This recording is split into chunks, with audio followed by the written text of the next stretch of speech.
बड़े बड़े लक्ष्य बनाना तो जानते हैं, बहुत आसान होता है, लेकिन उन्हें हासिल करना, वो एक बिल्कुल ही अलग कहानी है।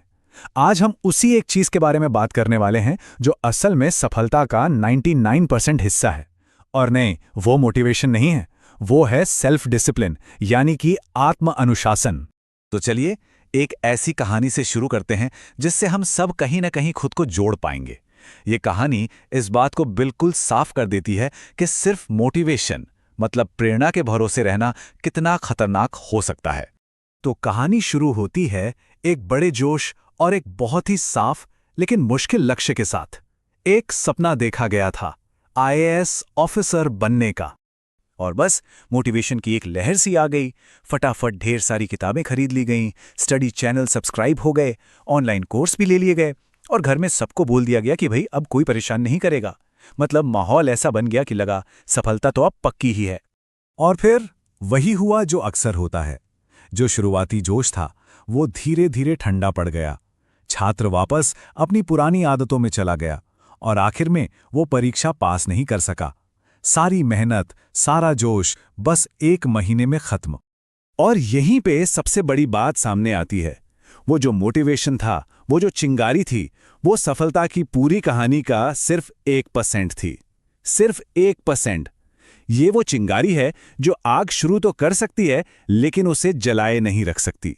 तो फिर बाकी का 99% क्या है?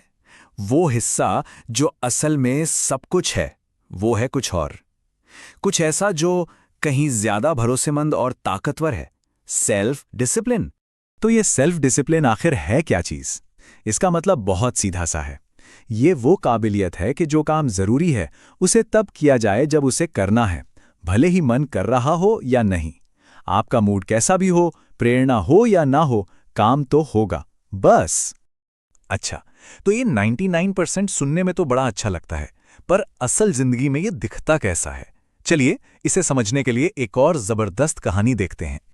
जब कोई बॉक्सर ओलंपिक गोल्ड मेडल जीतता है तो हमें टीवी पर क्या दिखता है? सिर्फ वो जीत का एक पल। लेकिन वो एक पल, वो कुछ ग्राम का सोना अनगिनत बलिदानों की नींव पर टिका होता है। अब जरा इस फर्क को देखिए। एक तरफ है वो जो दुनिया देखती है, सोने का मेडल, जीत और शोहरत। और दूसरी तरफ है वो जो कोई नहीं देखता, सालों तक चलने वाला एक बोरिंग रूटीन, हर तरह के आराम का त्याग, मनपसंद खाने को छोड़कर सख्त डाइट लेना और हर रोज घंटों तक दर्द और पसीना बहाना। और जानते हैं, ये कहानी जिंदगी के एक बहुत बड़े सच को सामने लाती है। वो ये कि जिंदगी हमेशा हमारे सामने 2 तरह के दर्द का विकल्प रखती है। हमें चुनना पड़ता है। एक है अनुशासन का दर्द और दूसरा है पछतावे का दर्द। फर्क बस इतना है कि अनुशासन का दर्द कुछ हफ्तों, महीनों या सालों तक रहता है, ये टेम्पररी है, लेकिन ये ताकत और सफलता की तरफ ले जाता है। वहीं पछतावे का दर्द जिंदगी भर रहता है, ये परमानेंट है और ये हमेशा दुख के साथ पीछे मुड़कर देखने पर मजबूर करता है। कहने का मतलब ये है कि आज जो हम चुनते हैं वही हमारे आने वाले कल की पूरी जिंदगी की नींव रखता है। पहले हम अनुशासन के नियम अपनाते हैं और फिर वही अनुशासन हमारी जिंदगी को सही आकार देता है। ठीक है, तो अब जब हम ये समझ गए हैं कि सेल्फ डिसिप्लिन इतना जरूरी क्यों है, तो सबसे बड़ा सवाल ये उठता है कि आखिर इसे बनाया कैसे जाए। तो इस सोच को असलियत में बदलने के लिए एक साफ और प्रैक्टिकल फ्रेमवर्क क्या हो सकता है? इसका जवाब है ये 6 कदमों का रोड मैप। ये एक साफ मंजिल तय करने से शुरू होता है और आखिर में खुद के प्रति ईमानदारी पर खत्म होता है। ये असल में मुझे करना चाहिए से मैं कर रहा हूं तक का सफर है। चलिए 5वें कदम को जरा और गहराई से समझते हैं। इसमें अपनी आदतों का एक सीधा साधा पर बहुत ही असरदार ऑडिट करना होता है। इसमें 3 चीजें देखनी हैं। पहली, वो कौन सी अच्छी आदतें हैं जिन्हें और बेहतर किया जा सकता है। दूसरी, वो कौन सी बुरी आदतें हैं जिन्हें पूरी तरह से छोड़ देना है।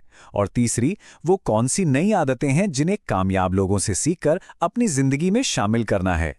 और ये पूरी प्रक्रिया, ये सारे कदम एक सबसे जरूरी वादे पर आकर खत्म होते हैं। एक वादा जो किसी और से नहीं बल्कि खुद से करना है। आखिर में सेल्फ डिसिप्लिन और कुछ नहीं बल्कि सेल्फ रिस्पेक्ट यानी आत्मसम्मान का ही एक रूप है। ये उस एक इंसान से किया गया ईमानदार वादा है जिसकी राय अंत में सबसे ज्यादा मायने रखती है, और वो इंसान हम खुद हैं। अब सवाल बस ये है कि क्या हम ये वादा निभाने के लिए तैयार हैं?